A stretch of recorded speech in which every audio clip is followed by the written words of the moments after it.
2006년쯤에 중국인 유학생 80명이 아시아대학교에 들어오게 돼요. 80명이 아시아대학교에 들어왔는데 학교에서 중국인 유학생을 잘 못 보겠는 거예요. 80명이 들어온 건 맞는데 애초에 중국인 유학생들은 아시아대학교에서 열심히 공부하겠다는 마음으로 들어온 게 아니었어요. 학생 비자를 아시아대학교에서 돈 받고 발급시켜 준 거죠. 아시아대학교에서는 유학생들이 뭐 학교를 수업을 얼마나 뭐 열심히 듣는지 마는지 이런 거는 뭐 크게 신경 안 쓰고 중국인 유학생들은 그 학생 비자를 발급받아 가지고 우리나라에서 이렇게 뭐 돈 버는 그런 일을 하고 그랬던 게 이제 밝혀진 거죠. 아시아대 보면 여러분들 본관만 완전히 지어진 채로 학교가 운영이 됐잖아요. 우리가 이 본관 지을 때 비용은 얼마가 들었습니다라고 이제 얘기를 할 때 얼마를 얘기를 했냐면은 131억 들었다고 얘기를 했어요. 그런데 이걸 조사를 해보니까 본관 짓는데 69억 들었어요. 얼마 부풀린 거죠? 62억 나오죠. 62억 꺽한 거죠. 뭐 아시아대학교에 이사했던 어떤 사람은 학생 등록금을 관리하는 통장에서 8천만 원을 이렇게 불법으로 인출해가지고 썼는데 그걸 어떻게 썼는지도 아직 못 밝혀졌어요. 또 어떤 일이 있었냐면은 축구부 학생분들이 정말 이제 멘붕 그 자체였다고 해요. 왜냐면은 아시아대학교가 개교를 할 때 축구부를 모집을 할 때 혜택이 뭐였냐면은 좀 파격적이었어요. 4년 전액 장학생으로 모시겠다라고 얘기를 했거든요. 축구부에 이제 입학한 분들 중에서 유수한 대학들에서 오라 했던 거를 이제 뿌리치고 4년 전액 장학금이라 교수님이 뭐 좀 유명했던 감독이라고 제가 들었어요. 그런 감독 보고 들어왔던 축구부 학생분들이 꽤 있었대요. 그런데 이제 학교가 완전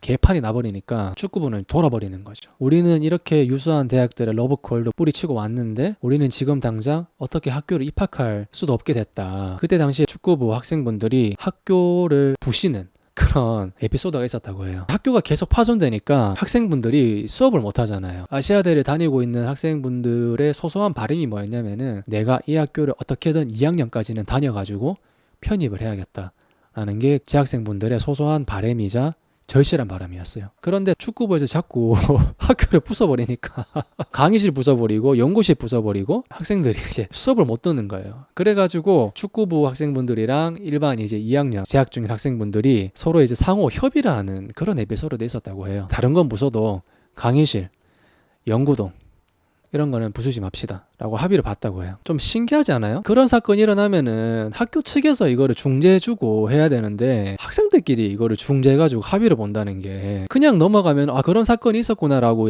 이제 넘어갈 수도 있는데 이걸 잘 생각해보면은 왜 학생들끼리 처리하지? 라고 우리가 충분히 궁금해할 수 있는 거예요. 그만큼 학교 상태가 심각했다라고 볼 수 있는 거죠. 2005년 2학기 때 아시아대학교에 이제 등록한 인원, 자기들이 이제 데이터를 보니까 너무 적은 거예요. 전체 4학년 다 합해가지고 인원 중에 25%만 다니고 있는 거예요. 학교 측에서 심각성을 느낀 거죠. 자기들이 머리를 썼어요. 우리 학교에 신입생으로 입학 확정돼, 그러니까 등록한 학생들을 허위로 우리가 좀 부풀려야겠다. 신입생 175명이 우리 학교에 등록을 했다. 문서상 조작을 한 거예요. 그 다음에 123명한테는 학점까지 준 것처럼 이제 위조를 했어요. 재단에서 아시아대학교를 개교시키기 위해서 교육부에 찾아갔는데 각종 서류들을 교육부에 이제 제출을 했어요. 첫 번째 서류는 50억이 있다고 이제 교육부에 이제 얘기를 했는데 알고 보니까 그 50억을 주위 아는 사람들한테 빌렸어요. 자신들 50억이 아닌데 빌린 50억을 갖고 와가지고 우리 재단 50억 있습니다라고 거짓말 친 거예요. 근데 교육부에서 그거를 몰랐던 거죠. 그거 승인해줬어요. 첫 번째로 승인해줬고, 두 번째로는 재산 출현 증서. 우리 재단은 이 정도의 재산을 굴릴 수 있는 거를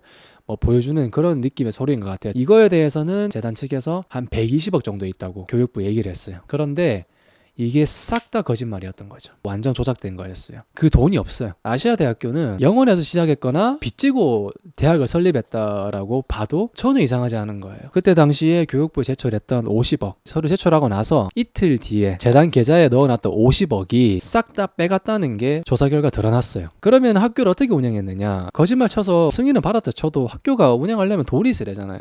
제가 그때 여러분들 말씀드렸죠. 교수랑 일반 교직원들한테 이제 돈 받았다 했잖아요. 평균적으로 교수는 1억 정도, 교직원은 한 5천만 원 정도. 그렇게 해서 받아 챙긴 돈이 한 거의 50억 가까이 돼요. 그 챙긴 돈으로 학교를 운영을 했어요. 학교를 운영하는 그 자금도 비리 자금으로 학교를 운영한 거예요. 입에서 나오는 게 손 빼고 다 구라네. 아시아대 영상에 댓글 중에 어찌 보면 폐교되어서 참 다행이네요 라는 댓글이 있더라고요. 제가 그 댓글에 대해서 하트를 안 단 거는 아시아대에 관련되신 분들이 좀 상처를 입으실까봐 제가 하트를 안 드렸는데, 저는 좀 공감을 하긴 했어요. 왜냐면은 우리나라 좀 그런 말 있잖아요. 꼭 일이 터져야 대처를 하냐라고 얘기를 하는데, 아시아대학교는 어찌됐든 그 일이 터지고 나서 대처를 하게 됐죠. 근데 하필 왜 그런 일이 터져야만 했을까라고 생각하면 너무 가슴이 아프긴 하죠. 애초에 인허가를 쉽게 해줬죠. 그 교육부에서 꼼꼼히 확인 안 했죠. 가장 큰 근본적인 문제는 아시아 그 재단 측에서 교육부에 제출했던 그 서류를 정확히 검증하지 않은 걸로부터 모든 것이 시작됐어요. 그것을 꼼꼼하게 검증했었다면은 이런 사건이 절대 일어나지 않았을 가능성이 높죠. 아시아대 자체가 탄생하지 않았을 수도 있고요. 그렇죠.